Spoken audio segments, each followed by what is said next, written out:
Students, what happen when you are done with any chapter or any topic? Fine, your concept is clear and somebody asks you any question from that particular topic. Okay, क्या होता है अगर आप उसका answer एक proper manner में कर पाते हैं, where you are satisfied enough. Okay आपको लगता है कि हाँ मैंने अपना बेस्ट आंसर दिया है and I am done with this particular chapter, आपके आंसर सब करेक्ट हो, तो आपको कैसा फील होता है? आपको एक काइंड ऑफ इंटरनल सेटिस्फेक्शन मिलती है and at the same time you get motivated for moving further. Fine, आगे की प्रिपरेशन के लिए आप अपने आप को एक एनर्जेटिक और मोटिवेटेड फील करते हैं, राइट? ऐसा ही होता है. Hi, my name is Radhika Mahajan. I welcome all of you on my channel Study Hub with Radhika Mahajan. Students, आज हम क्या करेंगे? आज हम types of soil, soil erosion, soil conservation, soil pollution के इन टॉपिक पे बेस्ड एक छोटा सा क्विज सेशन लेंगे. फाइन, सो दैट आप अपनी नॉलेज को चेक कर सकते हैं. तो कैन वी से that this is a quiz time? Fine, तो let's put your knowledge to test. एक बार चेक करते हैं कि आपका कितना टॉपिक क्लियर हुआ है, कहीं पे लैकिंग तो नहीं है. So let's proceed further. इस क्विज में mainly 4 categories are there. One is a multiple choice question, बहुत small session है ये. Name the following, filling the blanks and answer the following. Fine. So first category, as you can see here, is a MCQ session. That is a part A. MCQ session, multiple choice question, जहाँ पे 4 options होंगे, एक आपको correct करना है, and you know it very well. Fine. So we proceed further with the first question. First question says, which of the following causes soil erosion? Soil erosion इनमें से क्या करता है? कौन सा रीजन है that leads to soil erosion? Fine, हमें पता है सॉइल इरोजन क्या होता है, मैंने अपने प्रीवियस सेशंस में पूरा डिटेल में आपको बताया हुआ है. तो प्लीज अगर आपने नहीं देखी और आपको अगर लगता है कि आपको ये टॉपिक करने की जरूरत है, तो पहले आप वो वीडियोस देखिए, then come back to this particular session. और यहाँ आपको लगता है आपका क्लियर है concept, to go through this one. Fine, soil erosion क्या होता है? मिट्टी का कटाव, लेयर, टॉप लेयर जो सॉइल की है उसका इरोड होना. फाइन, तो कौन से इसके रीजन हो सकते हैं यहाँ पे? देखिए, first one is a vegetation. Fine, then we have a terrace farming, then we have a deforestation, then we have a afforestation. As we know, ये जो बाकी वेजिटेशन, टेरेस फार्मिंग और अफॉरेस्टेशन जो है, ये तो हमारी सॉइल को कंजर्व करते हैं, मतलब हमारी मिट्टी को बचाते हैं. इसमें तो रीजन आंसर कहां पे छुपा हुआ है? थर्ड में, दैट इज अ डिफॉरेस्टेशन. जब हम प्लांट्स को स्टूडेंट्स कट करते हैं तो उनकी रूट सॉइल को पकड़ के रखती हैं. फाइन, रूट सॉइल पार्टिकल्स को पकड़ के रखते हैं. तो जब आपने प्लांट ही कट कर दिया तो क्या होगा? मिट्टी क्या हो जाएगी? लूज हो जाएगी. That leads to soil erosion. Fine, so answer here is deforestation. Next one, paddy grows well in dash soil. Paddy, that is a rice crop. किस मिट्टी में अच्छे से ग्रो करती है? बताइए. पैडी, जिसको स्टैंडिंग वाटर चाहिए. फाइन, जिसको अच्छा पानी चाहिए. Is it loamy, is it sandy, is it clay और none of this? Answer here is clayey soil. क्यों? क्योंकि क्लेई सॉइल वाटर को होल्ड करके रखती है और इसमें से पानी जो ड्रेनेज है वो बहुत कम होता है. Fine, next one, humus and small particles of the rocks form the. जो ह्यूमस जिसको हम कहते हैं डेड डिकेइंग ऑर्गेनिज्म, और जो स्मॉल पार्टिकल्स रॉक्स के होते हैं, वो कौन सी लेयर में पाए जाते हैं? जब हमने हॉरिजन डिस्कस किया था तो हमने डिस्कस किया था, आप देखिए, is it A horizon, is it B और इज इट सी और बेडरॉक? ये लेयर्स हैं. Fine, A B C and bedrock. हमें पता है ह्यूमस और स्मॉल पार्टिकल्स सबसे ऊपर वाली लेयर में पाए जाते हैं, दैट इज ए हॉराइजन में पाए जाते हैं. फाइन स्टूडेंट्स, तो ए हॉराइजन में क्या पाया जाता है? ह्यूमस और स्मॉल पार्टिकल, जो प्लांट्स की ग्रोथ के लिए बहुत जरूरी है. Fine, now moving further, we have which type of plants can be grow in में पाए जाते हैं? Is it cotton, cactus, pulses और both A and B? Student, अगर आपको याद होगा, अगर आपने मेरे सेशन देखे हैं तो मैंने आपको इजीली याद करवाया था कि सैंडी सॉइल की एग्जांपल हम कैसे लर्न कर सकते हैं, डॉक से। डॉक से डॉक्टर का डॉक हमने ले लिया, डी से डेट पाम था, ओ से अपॉन्टिया था, सी से कैक्टस था। सैंडी सॉइल बहुत कम पानी को होल्ड करती है, तो हमने 3 एग्जाम्पल वहां पे किए थे, वहां से एक एग्जाम्पल देखिए यहाँ पे है कैक्टस, ठीक है। तो डॉग से हमने लर्न किया था, तो हमारे माइंड में है कैक्टस, देखिए आ गया cactus answer, clear. Now moving further, water holding capacity is highest in dash soil. कौन सी ऐसी मिट्टी है जिसकी वाटर होल्डिंग कैपेसिटी बहुत ज्यादा है? Fine, is it Sandy, clay, Lumi और सिल्टी? हमें पता है क्ले सबसे ज्यादा होल्ड करके रखता है पानी को। फाइन, जब भी इसमें पानी डालते हैं ये हार्ड भी हो जाता है, ये पानी को होल्ड करता है। इसका पर्कुलेशन रेट क्या है? बहुत कम है। फाइन, तो यहाँ पे आंसर होगा क्ले, ठीक है। नेक्स्ट पार्ट हमारा आ गया part B, that is a name the following. एक लाइन में आपको एक सेंटेंस दिया होता है, आपको रिकॉग्नाइज करना होता है कि ये किसकी बात चल रही है, राइट? ऐसे ही होता है स्टूडेंट्स। तो देखिए बहुत छोटा सा session. So here the first one is the rate at which water seeps down through the soil. जिस रेट से पानी नीचे जाता है मिट्टी में, उसको हम क्या बोलते हैं? हमने डिस्कस किया, आपके सिलेबस में है। इसको हम बोलते हैं पर्कुलेशन रेट। पर्कुलेशन रेट क्या होता है स्टूडेंट्स? यहाँ पे अगर आप विजुअल में देखिए, कोई भी मिट्टी है, सपोज आपने 10 ml ले लिया, fine.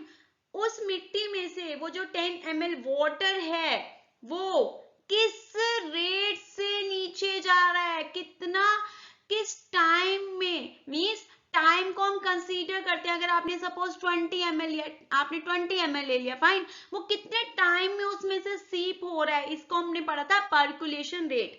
Now moving further, building steps on hills for growing crops. जब हम हिल्स पे, स्पेशली हिल्स और माउंटेनियस रीजन्स पे क्या किया जाता है? स्टेप्स बनाए जाते हैं। स्टेप्स बनाए जाते हैं फार्मिंग करने के लिए, ठीक है। उसको हम क्या बोलते हैं? उसको हम बोलते हैं terrace farming. You can see in a visual here. इसका पर्पस क्या है? इससे सॉइल को कंजर्व किया जाए। सॉइल कंजर्वेशन के लिए हम टेरेस फार्मिंग प्रेफर करते हैं। Fine, next one is contamination of soil due to undesirable substances. Contamination mean जब किसी भी चीज की प्योरिटी को खत्म करना, उसको इम्प्योर करना, उसमें कुछ अनवांटेड चीजें ऐड करना। तो जब हम सॉइल में ऐसा करते हैं तो क्या बोला जाता है उसको? उसको बोला जाता है soil pollution. When we are dumping waste, when we are dumping plastic into the soil, fine, that leads to soil pollution. Next one here is best topsoil for growing crops. Crops को grow करने के लिए students कौन सी best topsoil थी? It was Lumi soil. Lumi soil क्यों best है? क्योंकि इसमें sand, silt, clay proper proportion में है और इसमें ह्यूमस भी बहुत अच्छी अमाउंट में पाया जाता है। That's why this is preferred for growing most of the crops, pulses, sugarcane, etc. Fine. Now next one is the hard layer of rocks below the sea horizon. A horizon, B, सी। अब सी के नीचे जो hard layer पाई जाती है उसको हम क्या बोलते हैं? उसको हम बोलते हैं बेड रॉक। उसको हम बोलते हैं बेड रॉक। फाइन, ये वाला रीजन जिसको हमने आर होराइजन यहाँ फिगर में दिखाया गया, that is known as a bed rock. Now moving further to part C. Part C consist of filling the blanks. इसमें क्या पाए जा रही है? Filling the blanks. देखिए first one, trees and plant body firmly bind the dash particles.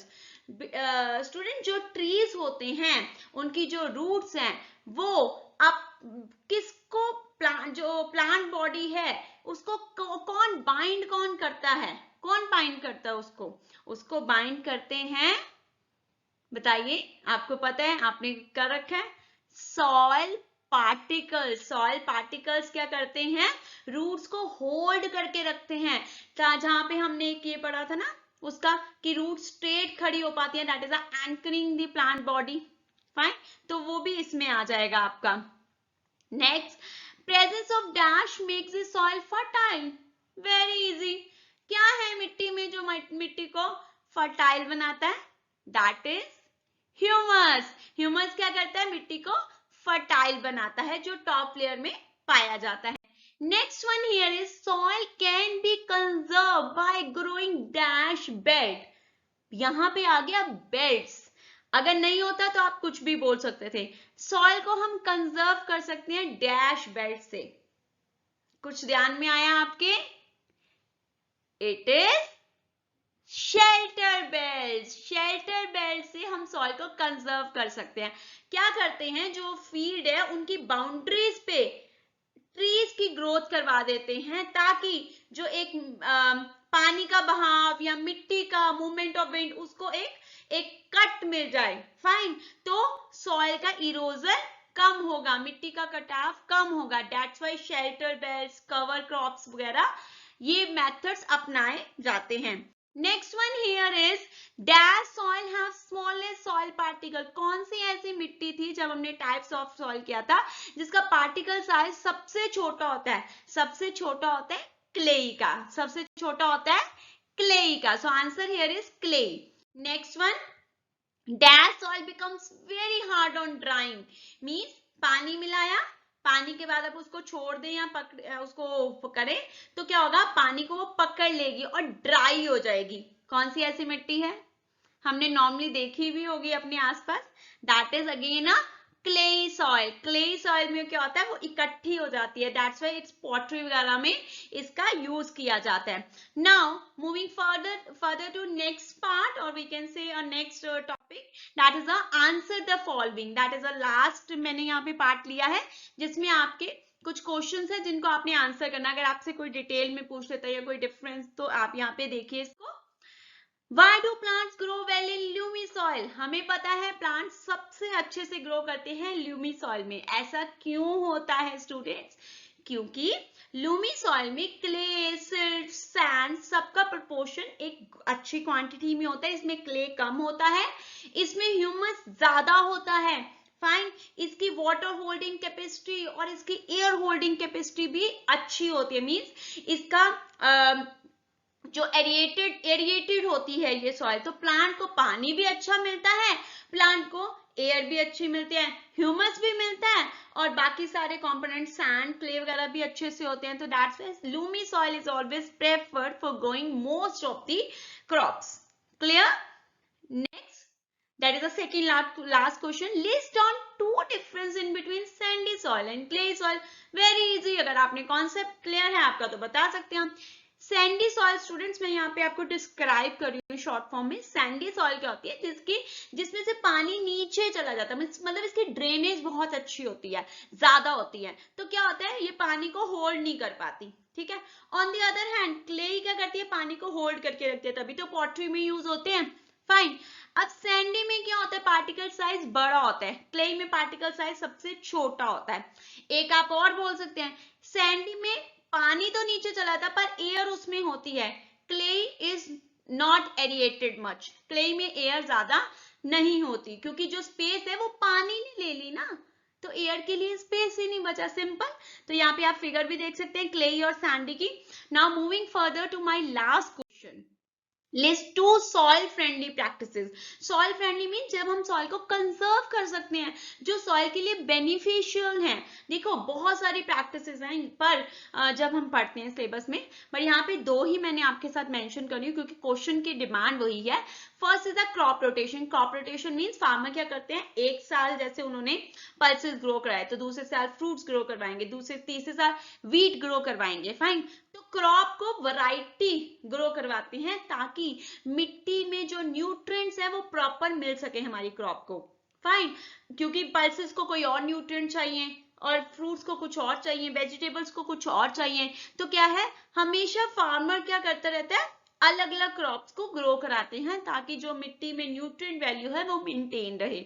Next one is a terrace farming. मैंने अभी आपको पिक्चर में भी दिखाया कि जहाँ पे माउंटेन्स पे प्लेटफॉर्म बना दिए जाते हैं सो दैट अगर सॉइल का लॉस हो तो वो नीचे वाले प्लेटफॉर्म पे आके रुक जाए, नीचे वाले प्लेटफॉर्म में आके रुक जाए। तो that is known as a practice which can be used for conserving soil for this purpose. Fine. So with this I am done with this particular session. अगर आपको मेरा सेशन पसंद आया प्लीज मेरा चैनल सब्सक्राइब कीजिए so that आपके साथ साथ मैं भी और सीखूं और मोटिवेटेड फील करूं। फाइन। और आपके साथ और नई नई वीडियोस लेके आऊं। अगर आपने मेरी ये चैप्टर मेरा यहाँ पे फिनिश हो गया सॉइल चैप्टर। अगर आपको इसको प्रीवियस सेशन देखने हैं मेरे, जो मैंने स्मॉल स्मॉल सेशन ले रखे हैं कुछ कुछ टॉपिक्स में डिवाइड करके, तो आप मेरी प्रीवियस वीडियो देख सकते हैं। उनके लिंक मैं डिस्क्रिप्शन बॉक्स में दूंगी। Student, thank you so much for such a supporting nature. Thank you so much.